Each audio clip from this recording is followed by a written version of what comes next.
តាំងពីខ្ញុំចូលធ្វើការវិញមកឲ្យតែថាឃ្លានអីគឺម៉ែធ្វើឲ្យហូបអីដូចថ្ងៃអាទិត្យនឹងអញ្ចឹងខ្ញុំប្រាប់ម៉ែថាម៉ែខ្ញុំឃ្លានសមចេកស្នាដៃម៉ែឯងវិចអាដាក់អង្គឲ្យច្រើនសាច់ហាប់ណែនឆ្ងាញ់ហើយវិចជាមួយចេកធម្មជាតិដាំខ្លួនឯងណាតាប់តាម៉ែលឺអញ្ចឹងមានណាវិចដូចចិត្តចាជំរាបសួរពុកម៉ែបងប្អូនទាំងអស់គ្នានិងសួស្តីបងប្អូននិងក្មួយដូចខ្ញុំរៀបរាប់ខាងដើមក្បាលវីដេអូអញ្ចឹងម៉ែខ្ញុំឥឡូវគាត់និយាយទៅចូលចិត្តវិចនំឲ្យកូនចៅហូបបពីមុនណាគាត់យូរធ្វើម្ដងហើយប៉ុន្តែឥឡូវគាត់ធ្វើញឹកមែនតើឲ្យតែមានចេកធម្មជាតិទុំដើមឬមួយក៏ចេកចាស់ល្មមមកយកមកបន្ទុំដើម្បីវិចនំគាត់ដឹងតែធ្វើឲ្យបើមិនធ្វើនំចេកបុកក៏ធ្វើនំសមចេកដែរដូចថ្ងៃហ្នឹងអញ្ចឹងគាត់ធ្វើសមចេកបងប្អូនហើយសមចេកម៉ែខ្ញុំវិចណានិយាយមែនបងប្អូនហើយគឺឆ្ងាញ់មែនតើដោយសារម៉ែខ្ញុំគាត់ប្រើដូង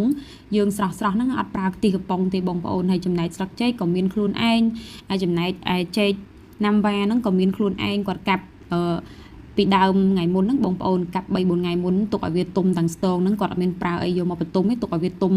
តាមដំណើរតាមធម្មជាតិវាអញ្ចឹងណាអត់មានប្រើថ្នាំបន្ទុំទេទុកតែ3 4ថ្ងៃវាទុំអញ្ចឹងណាបងប្អូនហើយអង្គម៉ែគាត់ទិញគេនៅក្នុងភូមិសុតល្អតាអង្គតំណើបស្រែយើងបងប្អូនហើយថ្ងៃហ្នឹងដែរនេះភ្ញៀវពិសេសបងប្អូនមកយាយខ្ញុំគាត់ពងអត់ស្រួលខ្លួនចាប់តែឃើញម៉ែខ្ញុំកំពុងតែវិចអន្សមមានណាមកយាយឃើញកូនដូចថាវិចច្រើនមើលទៅដូចក្រហើយចុះគាត់ជើងចាស់គាត់ធ្លាប់វិចគាត់ដឹងថាឃើញកច្រើនអញ្ចឹងដឹងឲ្យវិចតែឯងនឹងអាយុហើយបើបានគ្នា2នាក់អីជួយវិចគ្នាឆាប់ហើយអញ្ចឹងមានណាមកយាយមកដំបងថាជួយតែ3 4តែដល់ពេលហើយមានណាបងប្អូនមកយាយខ្ញុំគាត់ជួយវិចម៉ែខ្ញុំតតែហើយបងប្អូននិយាយមែនណាតាមភូមិណាក៏ដូចភូមិណាដែរចាស់ឲ្យតែថាវិចអន្សមគឺគាត់ប្រោកប្រាជ្ញគ្នានិយាយគ្នាអត់ដឹងហត់ទេគាត់ថាធ្វើអត់ដឹងហត់ណាគាត់ដូចថាជក់មាត់និយាយយ៉ាងទៅធ្វើប្រើនិយាយប្រើមានណាសបាយក៏សបាយហើយនំក៏វិចហើយបានលឿនអញ្ចឹងហើយអ្នកចងខ្ញុំអត់បានជួយចងច្រើនទេបងប្អូនដោយសារខ្ញុំរវល់ការងារដែរអញ្ចឹងទៅខ្ញុំចងបានដូចជា10នំហើយក៏មានភ្ញៀវម្នាក់ទៀតគាត់នៅមុខផ្ទះ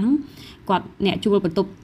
ជួលនៅមុខផ្ទះខ្ញុំហ្នឹងគាត់ក៏បានមកជួយចងតលតែហើយនិយាយទៅបងស្រីនឹងរស់រាយមែនទែនហើយគាត់អាសាបងប្អូនគាត់អាសាចូលមកលេងផ្ទះខ្ញុំឲ្យតែឃើញម៉ែខ្ញុំមានរវល់ធ្វើអីគាត់មកជួយអញ្ចឹងណាហើយម៉ែខ្ញុំកាលហ្នឹងវិចអន្សមចេកបងប្អូនហើយដាក់សិតស្លឹកតយទៀតធ្លាប់តែវិចអន្សមជ្រូកគេដាក់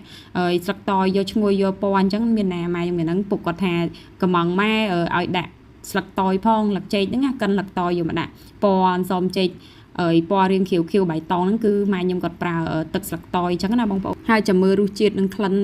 តើវាឈ្ងុយឆ្ងាញ់យ៉ាងណាតើមើលចុងវីដេអូបងប្អូនហើយបើនិយាយមកយាយខ្ញុំគាត់បិទកៅអៀកហ្នឹងមកយាយខ្ញុំអត់ស្រួលខ្លួនបងប្អូនទើបតែដាក់សេរ៉ូមហើយម្សិលមួយថ្ងៃគាត់អត់មានឈឺជំងឺអីធ្ងន់ធ្ងរបងប្អូនគេហៅថាជំងឺចាស់ទុំបងប្អូនមានន័យថាមួយថ្ងៃកាត់មួយថ្ងៃកោអញ្ចឹងណាព្រោះមកយាយខ្ញុំគាត់បញ្ជនចិត្តជាងហើយបងប្អូនប៉ុន្តែអត់មានជំងឺអីធំដុំទេគាត់គាត់ថាគាត់ស្រាវល្ងាញាក់ញ័រអីចឹងណាបងប្អូនធម្មតាគាត់ចាស់គាត់តែងតែមានដូចថារាងកាយគាត់ដូចថាទ្រុឌទ្រោមគាត់ហត់ពីក្មេងពីអីហ្នឹងដល់ពេលគាត់ចាស់ទៅរាងទ្រុឌទ្រោមរាងឈឺរាងខ្សោយរាងអីអញ្ចឹងគាត់ដាក់សេរ៉ូមដើម្បីឲ្យមានកម្លាំងអញ្ចឹងទៅបើថាជំងឺធំអីអត់មានទេគាត់សុខភាពល្អណាស់យាយខ្ញុំតែបើថាឈឺថាអស់កម្លាំងរហិតលហើយចុកដៃចុកជើងហ្នឹងគាត់មានព្រោះតាមវ័យបងប្អូនហើយឡៃតែនិយាយពីមួយយាយឥឡូវនេះសមឆ្អិនហើយបងប្អូនសមគឺនិយាយពីថា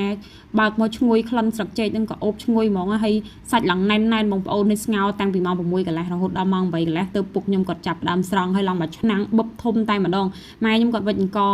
ដូចជា15កំប៉ុងបងប្អូនចេកមកស្ទងប្រហែលជិត10ស្និតណាហើយគាត់អត់វិចធំមេសាហ្នឹងម៉ែខ្ញុំគាត់វិចទូចល្មមបងប្អូនដោយសារ